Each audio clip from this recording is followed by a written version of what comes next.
Feminine rage is rising. For generations, women have been told to quiet it, smooth it over, or smile through it. We've been taught that anger makes us unappealing, irrational, and even dangerous. But what if rage isn't something to be ashamed of? What if it's sacred? What if it is a messenger calling us to set boundaries, protect ourselves, and demand change? In today's episode, we are talking about the power of feminine rage, where it comes from, how it's been silenced, and what happens when we finally listen to it. We'll explore the difference between anger and violence, how suppressed anger shows up in our body, and the ways that we can honor it without letting it consume us. Bonjour and welcome back to Blumera Podcast. I'm your host, Brienne, and joining me today is Alejandra Proaño, a therapist, writer, and facilitator with over 25 years of healing work in trauma, addiction recovery, and nervous system regulation. Her work blends embodied healing, creative expression, and ancestral wisdom, creating a space for us where women can transform their rage into growth, boundaries, and deep self-compassion. So without further ado, let's get right into the call. So I just want to start offering something that I always do with my clients, and it's like a little meditation orientation based on somatic work. I will take sometimes way more time to do this depending on the process. I sometimes we go through all the joints and the muscles in the body, asking for openness for that releasing emotions. So we're going to just do a little quick one today. We're not going to go very deep. And yeah, we're just going to take our little time to close your eyes if that's comfortable for you. And if it doesn't feel comfortable for some people, we can invite our audience to join us. If you would like to, they can always look at a specific point on a space. We're just going to do a little orientation, which means orienting to our senses. Because when we are orienting to our senses, then we can be present. And this helps with co-regulation. So just inviting us to notice the temperature in the room where we're at.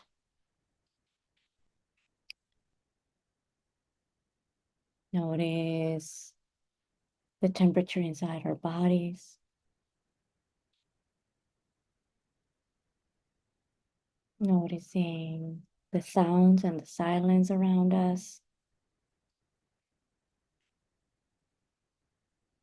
Connecting to the felt sense by touching our skin or the sensation of a nice cloth on our skin or any object that you would like to touch around you.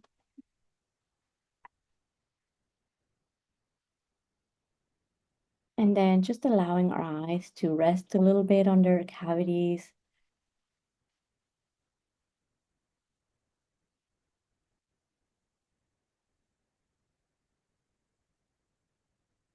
Just invite our jaw to relax, our ears to relax, our whole brain to relax.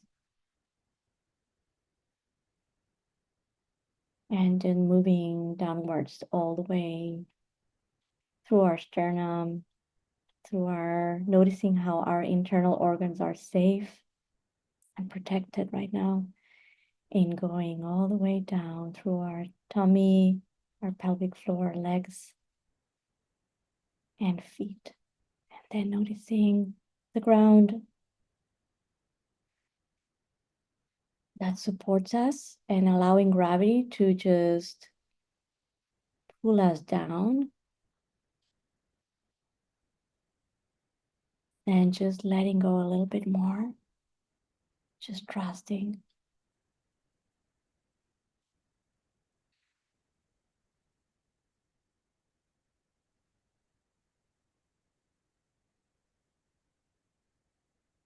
And then we're going to connect to the smell. So we're just going to inhale some air, notice how it flows in through our nostrils, how it goes all the way down to our tummy. And then if it's available to you, connect to taste by swallowing some saliva. Mhm. And then just allowing your body to do any movement it might need, like a uh, gentle dance. If your shoulders need to move out a little bit, just allow that to happen. Mhm. Mhm. Mhm. Now that I see you moving your neck, maybe we can offer also a little vagal, the vagal nerve stretch. So we're just gonna go and do that. So the gentle neck stretch helps to release the vagal nerve, which is the longest nerve in the body, and it's a very good hack to get us into the relaxed state, or from moving from sympathetic nervous system, which is very focused and related to anger, and the moving into the parasympathetic nervous system, which is connected to rest and digest. So just inviting us to move a little bit our neck to one side. This is not like a yoga class, so we're not going to stretch too much, just a tiny bit. And just enjoy the space between your ear and your shoulder. We're just going to hang out here for 1 minute.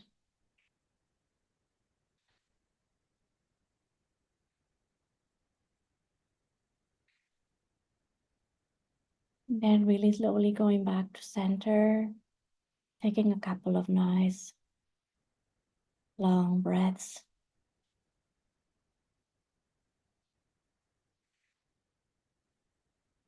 And then moving to the other side.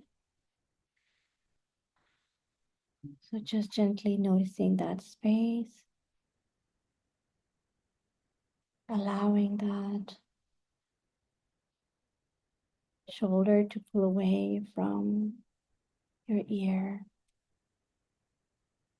And just let go for a second.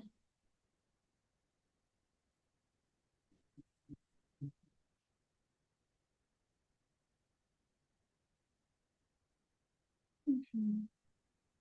And then just really slowly going back to center again, taking a couple of nice breaths, focusing on the elongation of our exhalation if possible.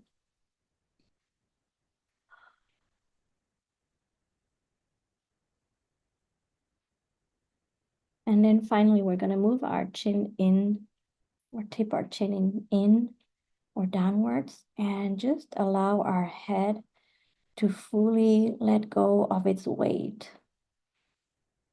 And just enjoy these nice long breaths here.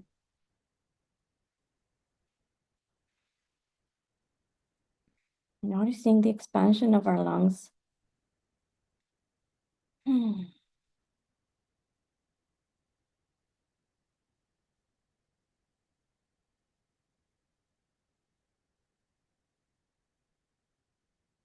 Hmm.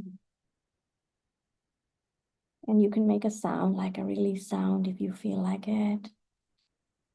Like ha, or some version of that.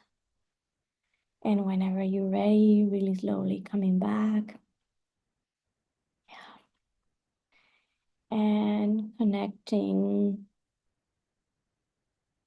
to just inviting you to open your eyes and look around you for a second. Notice the walls, the floor, all this supportive space where we're at. And even looking back, making sure that we don't have a wild animal following us. So this is another really funny hack that, it works because our ancestors used to do that. So yeah, and finally, just connect to anything that you have in your desk, in your plate that you can connect to at any point of our conversation, and it will be like a resource for you to regulate. So I'm just going to take this big cup and hold it, and that might be a place for you to just take a breather. Yeah. Yeah. And if we feel like the desire to escape, if you have the chance to look through your window or through the door, just know that you can do that. And by doing that, you are allowing your nervous system to just release that desire of flight. Yeah, here Thank we are. you so much. I have cyclical vomiting syndrome, and it's brought on by stress and my autonomic nervous system just being out of whack, and vagus nerve practices are really important. So I will be utilizing this anytime I get sick. Beautiful. And maybe better if you can practice it every day. So not trying to do it when the symptom is there, but just like every day, so you can build up, a little bit of what we call that is support, or there's another word, but it will come to me later. That's okay. I was kind of thinking it's more of maintenance instead of damage control. Yes. Yes. The technical word is capacity of your nervous system. So we're building more capacity. And this little piece that I did is inspired by the work of Peter Levine and somatic experiencing, which is one of my trainings. So I'm gonna let you know everything that I'm using on this session, so you can dive deeper into that if that's what you would like. I am a nerd like that, so I'm super grateful for you doing that. I do have some of Peter Levine's books, so I got 6 books that I picked up from my bookshelf so that I can share with you. So this is one from Peter Levine that's about restoring the wisdom of your body. And so this is pure hope, because like Peter Levine says, trauma is not a life sentence. We can restore that. And so it takes work, but it is possible. thank you for sharing that. And I'll link any of the books in the episode description too. I feel so grounded. I'm really grateful. Today we are going to be talking about women's anger or feminine rage. Okay, so first I kind of want to focus on women's anger, why it's suppressed, and how to reclaim it. How do societal expectations of women's emotions differ from those of men? Wow. Well, that is like history of, what happened in the Industrial Revolution. It totally changed what we did as communities. And society expected us to take care of the private. And that included taking really good care of the family and keeping secrets. And also like the sort of psychological and medical aspect of the family was, like given to us as a responsibility. And so women have been for long being like the caretakers of the emotional harmony. And that harmony has gone to an extreme where we haven't been able to express our anger as a natural and even powerful response, and to set boundaries. Whether anger in men is associated with leadership, decisiveness, and powerful, and it's allowed on the public scene, which men were given to, while in women it was like irrational, unappealing, and even dangerous. So we got called names for our anger sometimes. And what I think that our society is finally ready to awaken, we need to awaken and work on this, is to heal the internalized suppression of this emotion that we women have maintained as a result to, as like the goal was to maintain the status quo, to maintain the family, but at the same time prioritizing this relational piece has gotten over our self-expression and even are not getting our needs met. So yeah, that is a little bit of what's going on. Women, I know you mentioned, are called names. I know that some of those kind of dismissals are being called emotional or hysterical, especially in history, when expressing their anger. How can we push back against these stereotypes and claim space for our emotions? So first of all, I think just letting people call us whatever they want.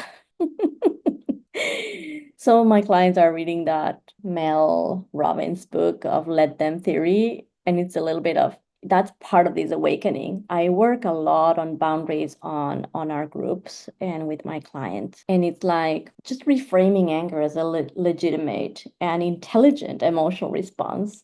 So if you're cool with it, then you don't have to prove anything to anybody. And anger is a form of wisdom. Is actually, we call it the garden of our boundaries. And though it might be dysregulated for us women because we've been suppressing it for so long, I think we can just try to practice things like pushing back a little bit by like naming our anger without apologizing. Like, hey, I'm angry because this situation feels unfair, or rejecting the impulse of over explaining, justifying our feelings, every second. Another thing we can do is using assertive communication instead of suppressing or exploding. And that takes years of work. And then between us, between women, and between, in everybody in our community, like just supporting the moments of anger rather than silencing each other when we're upset. I'm sure most of us had the experience of being upset and our caregiver just shutting us down, being sent to your room until you composed again. So,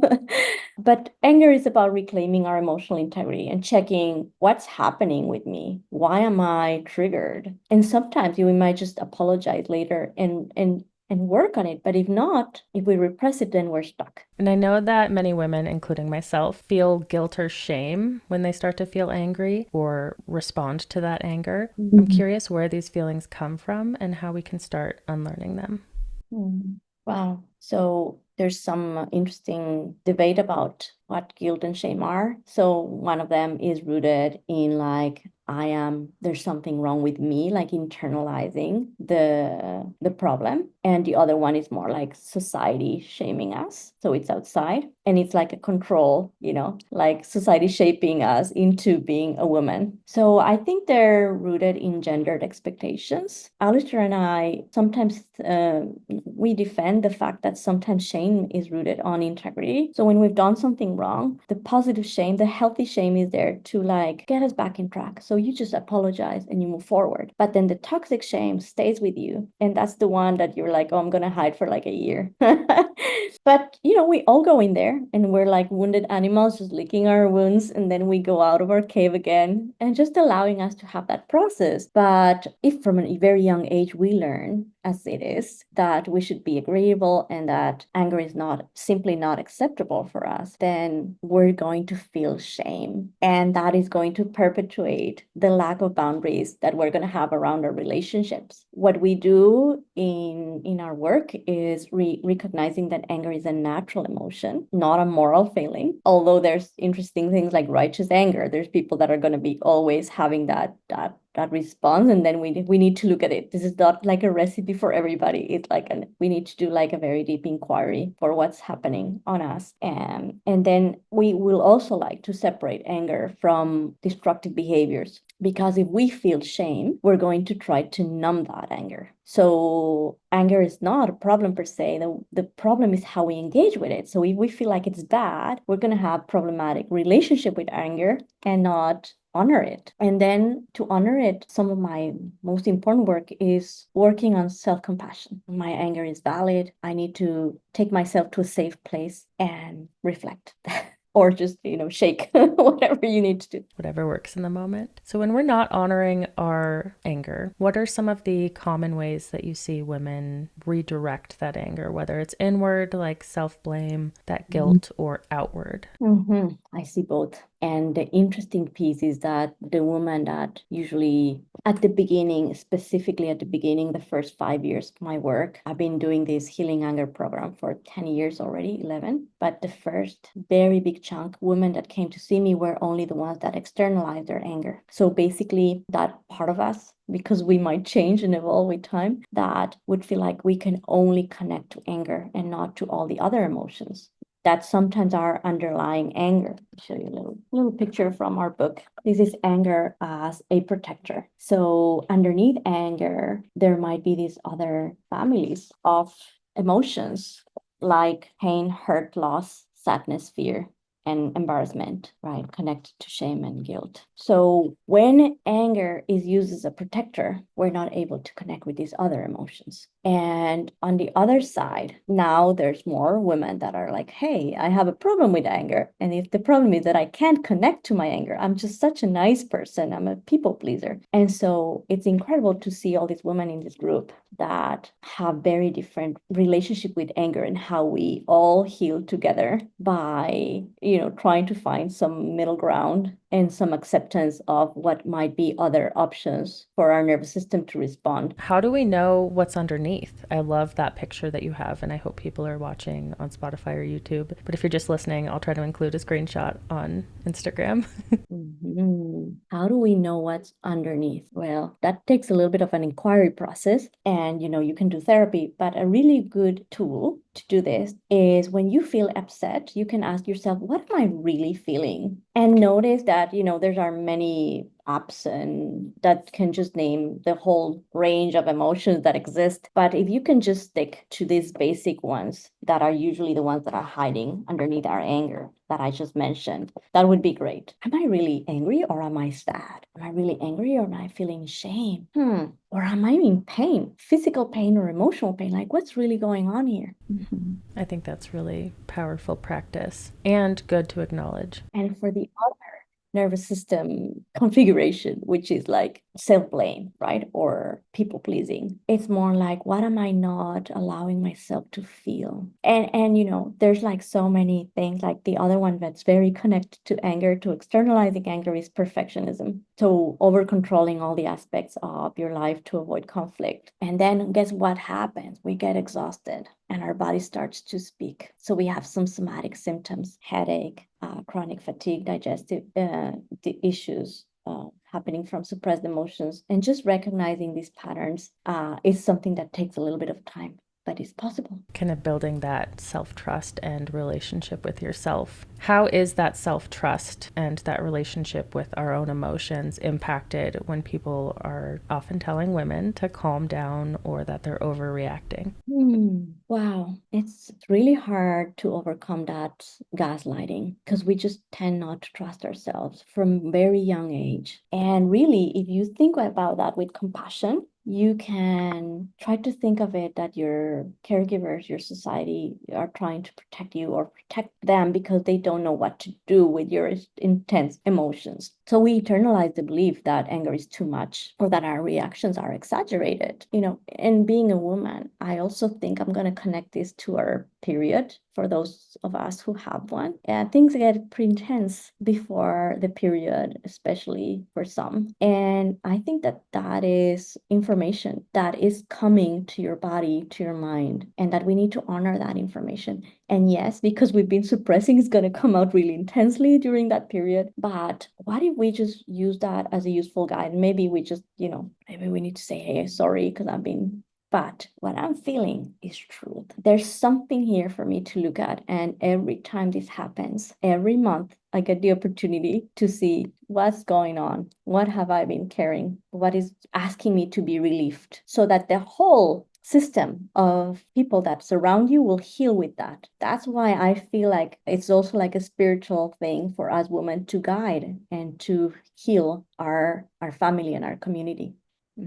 That is a great reframe around your period to have it be a monthly review of your needs and your feelings and where you're at and what's being met and what's not. Unfortunately, sometimes it shows up like a dragon of fire, but it's like, wait a minute, like, am I apologizing too quick? Or the fact that I'm apologizing does not take away what I'm feeling. I need to consider this. What is my body really trying to tell me? That's brilliant. How can women support each other in expressing anger rather than reinforcing those societal expectations to suppress it? Hold each other. I love that.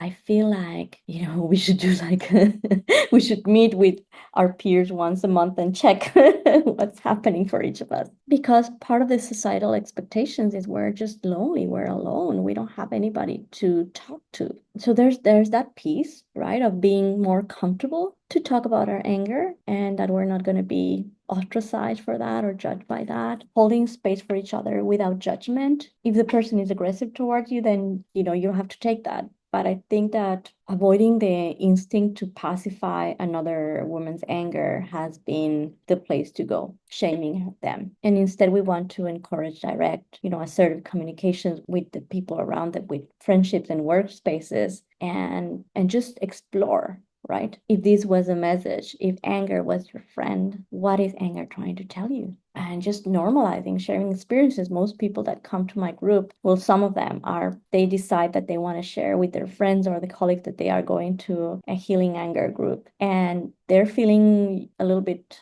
afraid of doing so at the beginning, and then what they get back is, oh my gosh, like I have these issues too, and like normalizing, and I think that's a good social change. I can really relate to that. I experienced sexual assault a couple years ago for standing up against racism, sexism, and jokes about violence against women. And I was met with sexual assault kind of as retaliation. And I held it in for a long time. I hadn't built up my relationship with anger. I wasn't in touch with it. It felt like a really ugly monster inside of me, and I didn't want to share it with other people. It felt like this version or something inside of me, like the word that just kept coming to mind was like ugly, and not in appearance, but just like whole. And it wasn't until I started sharing that anger that it really started to help, and I kind of found community within that. I was met with a lot of women in particular who were like, wow, I feel this way too, and I process it this way, or this is what helps me, and like this conversation here, helping and healing within community and feeling that connection is so much better than being isolated with it. So I love that you speak about that community aspect of it.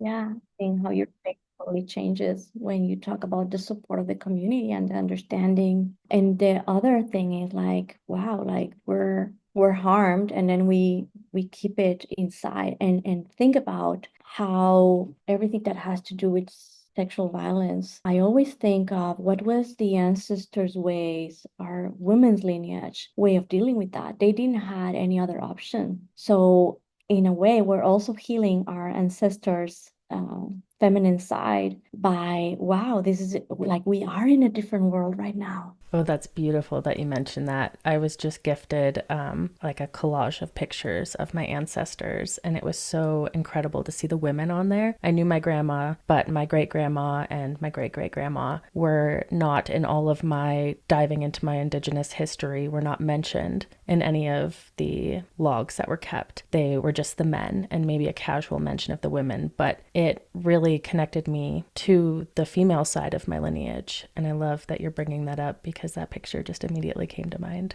Beautiful. Thank you, Brian, for sharing that. We need to remember we are also healing our ancestors. There's an Indigenous philosophy of 7 generations. And when you're doing the healing, you're healing 7 generations behind you and 7 in front of you. And that just feels really good. When I learned that, that felt really good. Wow, very powerful. I'm curious, how do you feel race, class, or other factors shape women's experiences of anger differently? Oh, wow. I think that, and I'm going to talk as a mixed person, right?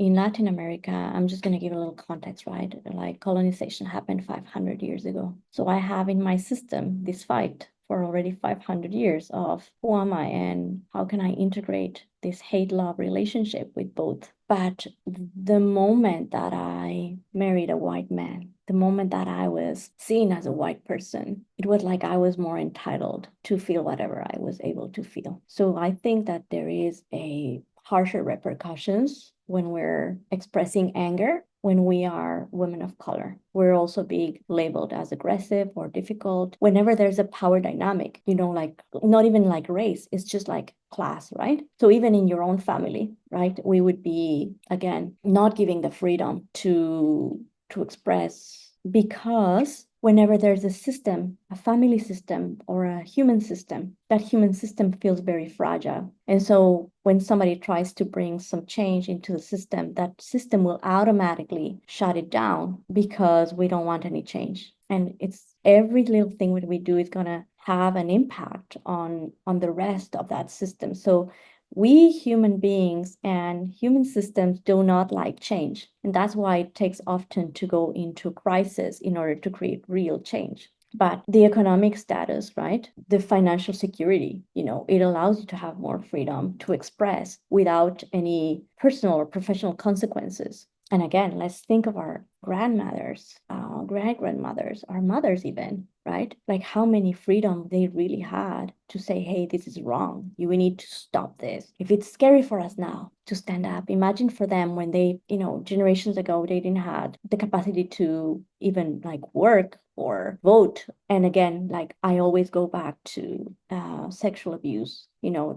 I feel like that's the biggest wound because it just goes into our bodies and our soul and it's in silence. And how did that happen for so long without us speaking until society and again, the white people started to create a movement. And so sometimes we need to be grateful for that so that, the people that have more power can lead the way. But recognizing these intersections, right? It's essential to understand how to create safe spaces for women to express their emotions and to overcome these prejudices of, the crazy, fiery Latina, the angry Indian, like all these things that I hear from my clients that are like in the back of our head, just trying to push us down. I appreciate you bringing up those stereotypes. I think they play a huge role in how we understand others and how we hold them in community as well, knowing that not all of our experiences are the same and we're not held to the same standards within that anger. What are some common misconceptions about anger? Okay, I like that question. So I think it's really important to differentiate anger from aggression and from violence. When people come to see me, there's anything of these things might be happening. You don't even know what anger means for someone that's saying, "Oh, I had an angry dad." Like you don't understand. You don't really understand until you go into the conversation and dig in. So the stereotypes around anger is a bad emotion, number one. Anger is scary. Anger is bad. Anger creates illness. And here, actually, I would like to just take a moment to notice that there was a 12-year-long longitudinal study where they found like there was a 70% increase of cancer-related deaths in people with a higher score of suppressing anger. And not only anger, but negative emotions. So, in a dichotomy world where there's good and bad and there's nothing in between, there's good emotions and bad emotions. The bad emotions are the ones that we don't want to feel them. But it's like, no, no, no, we need to just integrate them too, because then the emotional nuance of our life, the richness of having relationships with all of these uncomfortable emotions, the possibility of relating to these uncomfortable emotions gives us a space to experience also happiness and joy and calmness and gratitude more. So emotional nuance, the vast richness of our emotional world, is depleted and very flat if we do not allow ourselves to feel all these things. So another big one is resentment. Resentment is a slow, long-term emotion that will kill us silently. And that's more associated to women or people that have been socialized as women. And so I think I really want to call us women to work on this resentment. Like it's like we're ashamed of feeling anger. So we feel resentment and it's just silent and it's in our body. But psychoimmunology, the study of the interactions between the nervous system and the immune system, has proved already that prolonged states of stress, right, will cause illnesses. And a lot of them are related to women, like rheumatoid arthritis, right, cancer, multiple sclerosis, and other autoimmune diseases. So I don't want to scare anybody, but me, I've been in chronic pain for years, and I overcome the chronic pain by doing this long process of what do I really need? What is it means to get my needs met, and that is not, I'm not a bad person for that. And what if I'm just exhausted and tired? So just like really questioning all of our life stresses, which is really hard when you're a middle class woman that just has to work hard to survive. I like to quote Audre Lorde, which said that, self-care is a radical act, because who has time for self-care when we're working so much that you can't even speak when you get home? So it is a challenging situation, but there are ways to go through that. I love that you were vulnerable and shared that and gave us an example of how it can impact your physical health and how you can kind of heal through that. Mhm. After my sexual assault, I was keeping Mhm. everything in and repressing it all, silencing myself. And that's when my cyclical vomiting syndrome developed. It was a secondary stress disorder because I have PTSD. And it wasn't until it got to such a bad place where I couldn't function, take care of my kids by myself. I mean, I have my husband, but he works. And it wasn't until I went to therapy and started looking at my needs, taking breaks from childcare and house care and everything else that I was doing to just do that self-care, to rest, to do yoga, to meditate, to write, to process what had happened and speak about it. And I'm not healed entirely. I still get episodes when I'm really triggered, but they went from like 36 hours of just nonstop being debilitated to maybe 3 or 4. And it's very rare now, whereas it started happening like weekly at one point. So I think it is really important for people to hear how bad it can get, how it can impact you on a daily basis, and how that radical act of self-care can really make a huge difference in your life. I just want to take a moment to honor what you just said. I just want to recognize that when you and I were like living our lives with all this pain, probably we tried to keep our life going on. We didn't see that it was a possibility to slow down. So it's like opening a door when there's no doors. And once you just like slow down, things will change, and not for the bad. Things will reorganize. And so how we are living through fear in a accelerated, like we like to push and push and push because we see that there's no other way out. But that's also a response to trauma. So for me, I've been like pushing, like, move, you can do it, go farther, you can, like my whole life. So like just surrendering was, I thought it would not be possible. And so yeah, things will accommodate for us to heal. We deserve that. I love that you mention the door, opening a door when there are no doors. When I think of suppressed anger, I think of, or suppressed emotions at all, I think of a door that you've closed majority of the way or entirely. And like you said, you can't let in the good emotions with it. And it feels really scary when you're going to let in the bad emotions or process and feel the anger and the things that you feel are negative emotions. But you're also allowing the door to open for good emotions and the joy and the happiness and the peace and the healing.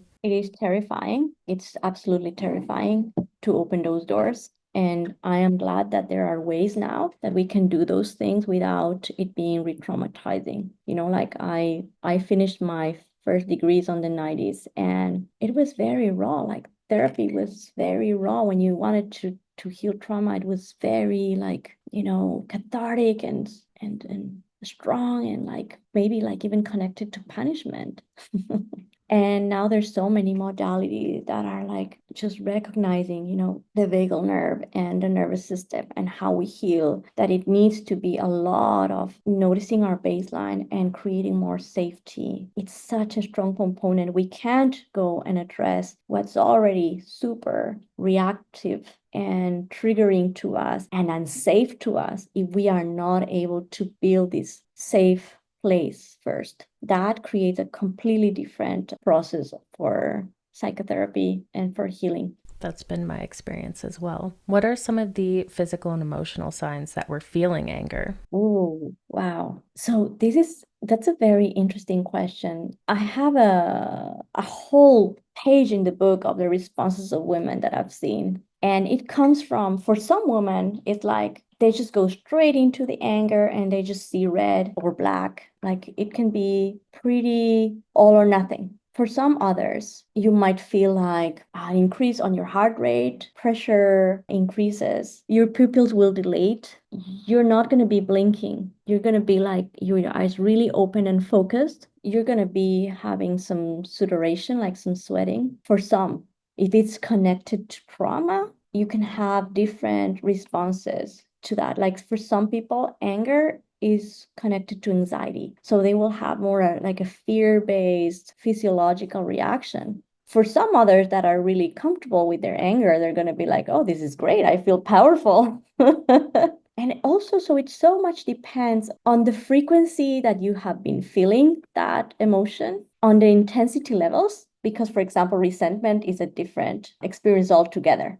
So with time, right, with time, you will experience the stress hormones will affect your body, your cardiovascular system, your immune system, your digestive system, migraines, bone density, like everything. But in the short term, you're going to get a signal, to the amygdala, right? You're going to feel a source of anger, disappointment, resentment, whatever, even fear, rejection. You're going to get a signal to the amygdala. The amygdala is going to signal your kidneys. It goes like a long way, but I'm going to make it very simple. And the adrenal glands are going to segregate the stress hormones, or cortisol, adrenaline, noradrenaline. And the stress hormones are going to prepare you for fight, flight, or freeze. So then it's up to each nervous system what it does. You're going to have a pattern. We have a pattern. But what I think that we can all relate is that when we are angry, we're not going to think the same way that when we are peaceful. It gets blurry. Like our prefrontal cortex is not on its executive functions anymore. They're not working. What is working is the fight or flight response, what we call the fight or flight response. A lot of anger or a lot of stress, right? PTSD, all this stuff that you and I both have, they will decrease serotonin. So we will have also depression. All these things will change our brain. So that's why part of the important part of our process is to notice what feels like in our body when we feel safe, what it feels like in our body when we feel happy, like all the things that are kind of strange for us because our body has been in this fight or flight response. So when these symptoms of resentment and anger are very elevated, either our blood vessels will become affected and we will have like more propensity to have a stroke or heart attack, which is also, you have to look at your family lineage. Like my grandfather had a heart attack. So I'm like, he's telling me I should just clean my resentment. I love that message from your ancestors and using it in that way and applying it to your life for the better, because I'm sure that your grandfather would want that for you, less resentment in your life. Thank you. And I never have gotten that. That message came from me to me through a woman in Africa. That's beautiful. Yeah. What are some healthy outlets for processing and releasing anger? So I would say, let's go back to the beginning of this podcast when we spoke about maybe doing maintenance rather than crisis control. I would just say, for example, do the vagal nerve exercise that we did at the beginning. Also, when you're upset, but I don't think you have to wait until you're upset because probably you're carrying a lot of stuff with you. Maybe you want to just put your hands, if you're feeling safe, like if it's too much anger, maybe that's not something that I would do with you. So let's start with the softies first. Okay. The soft ones would be maybe just releasing through some verbal, some sound, which also triggers the vagal nerve. And so maybe you can just do the which is like a little bit of anger. But if somebody is too connected to their anger, they're going to want to yell and scream and shout like that was very easy for me, for example, to do. But then you want to pair that with some woo, like the other sound that will connect you to the parasympathetic nervous system, the rest and digest one. So I think that we need to do both. If you want to release some anger, also like grab a pillow and squeeze it. And notice if you're squeezing it from a 0 to 10 on a 10 all the time, if you can squeeze it on a 5 and just like explore other frequencies on your anger. You can also like actually make sure that you're safe and put yourself in front of a wall and create some resistance and push and imagine that you're pushing all the things that you can change, all the things that are frustrating, whatever is going on for you, and just push, and also like release a sound, like release it. If you have neighbors you can't yell, you might just do that I'm doing that right now, and it's going to help you to move and take that energy out of your body. So do not go to an anger room. There are some very contundent I don't know if you have anger rooms over there in the US, but here in Canada, they open them up. And there is a meta study that shows that releasing anger is going to just create more anger, like in this way of just like, like just losing it. And then we get addicted to that because it's a very intense process. And our bodies actually, they cannot stay for long in that place. I'm going to show you a little bit here of the physiology of anger. This is the arousal cycle. So when we are here, right? And if we go through this cycle over and over and over again, you're going to end up waking up and being already here. Your baseline is not going to be here in the middle. Your baseline is going to be very high. So that's how we wake up. And I don't know if it happened to you, but it happened to me. Like I used to wake up and say, shit, another day. And we want to create something different, not just do more of the same. Those are great tips. You also mentioned earlier that self-compassion plays a huge role in processing that. Do you have some self-compassion practices or tips that you could share with us? That's one of the most important things I've done for my healing, and that I teach with my clients. I share with my clients and teach them. So just whatever works for you guys, but go to Insight Timer or go to any application of meditation application and look for some self-compassion exercises. I think that apologizing to ourselves is a very big act of self-compassion. I have some exercises on my book about therapeutic writing, which was my third master's degree thesis on about. And so when you connect to letting go all your resentment and your fears, there are specific writing exercises for that. And then do not just stay on the writing with more anger, but try to release it. If you have some sort of belief on a higher power, try to clean that from your system. Whatever you believe in, try to clean it up so that you can go to a state of peace after you release all these memories and turn into fears or resentments. Yeah, it's not good for us to hold that stuff in our body. So self-compassion would be basically like maybe you can do a meditation where you imagine somebody that you love, a place or an animal, a sentient being, and then you genuinely feel love and appreciation for that. And then after you practice that for a while, you can imagine yourself and sending those genuine appreciation vibes to yourself and see if you're even capable to do that. For some of us, it can take many, many, practices to get there. But I think it's totally worth it. And the Heart Math Institute, it's a really good place for us to look at some of those meditations. They actually studied the bioenergetical field of the heart is bigger than the ones on the brain. And so connecting to a meditation that includes the heart would be connecting to self-compassion. And that takes a long time. Like when I was younger, when I was a teenager, I hated pink. I hated everything that was soft. I hated self-compassion and like, yikes, but that was also a defensive mechanism for me because I couldn't feel like I could let go. That makes sense. Needing to be tough rather than giving into some of that softness, even for yourself. I'm glad you're able to do that for yourself now. Thank you. What messages do young girls typically receive about anger, both directly or indirectly? And how do these compare to the messages that boys receive? What a great question. So as we mentioned before, like girls are often taught to be polite, to not look for conflict. Like you're not nice if you were going into conflict, while boys are giving more freedom to express their anger as a form of strength. And actually, there's some research that it's contundent research around this, that even little boys are giving more words to express their anger than the little girls. And so girls to suppress their emotions and little boys to address them directly. But also the little boys don't get to talk about emotions. They're taught about aggression. There's a book that I want to share that talks, it's got some really cool I love that book. I have a Feminine Rage book club, and we just did that book. Also, for anybody who's not watching, the book is Rage Becomes Her by Soraya Shamali. Do you mind showing me your book so I can get a good screen grab of it? Of course.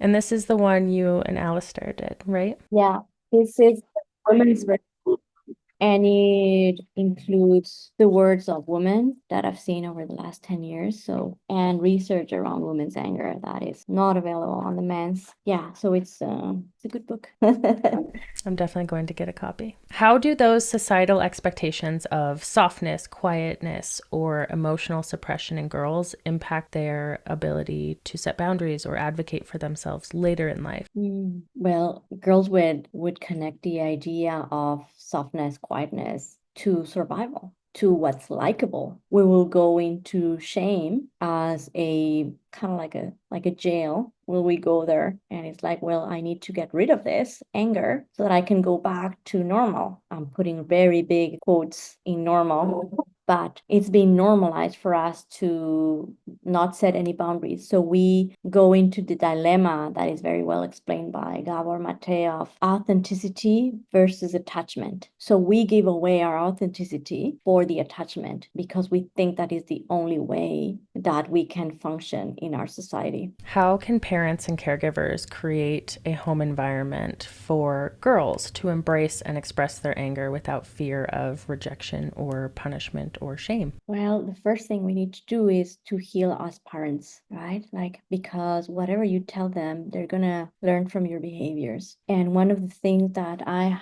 see a lot in my practice, and I welcome all these women that are very courageous to join me, is the women that see anger and they go into a very anxious response. Because once we were kids or we had an ex-partner whose anger, and again, I'm putting these quotes around anger because it might have been violence, it might have been so many other things, abuse, alcoholism, we don't know, but these little girls or the girls we were associated the anger with something we don't ever want to be like. It's like, I'm not going to do that. I'm not going to feel that. I'm not going to be that person ever. So then we just create that little dance between suppression and then explosion. So I would encourage, there is a book that I'm going to show you here because this book shows about how to deal with emotional reactions of kids for every age. So I think it will be different. Your little girl is a toddler or an infant, or if that little girl is, 10 years old, or it's a teenager. This book is called The Whole Brain Child, and it talks about integrating the emotional and the intellectual, or the reason and the emotion, in every little aspect or every circumstances that your child will be going through.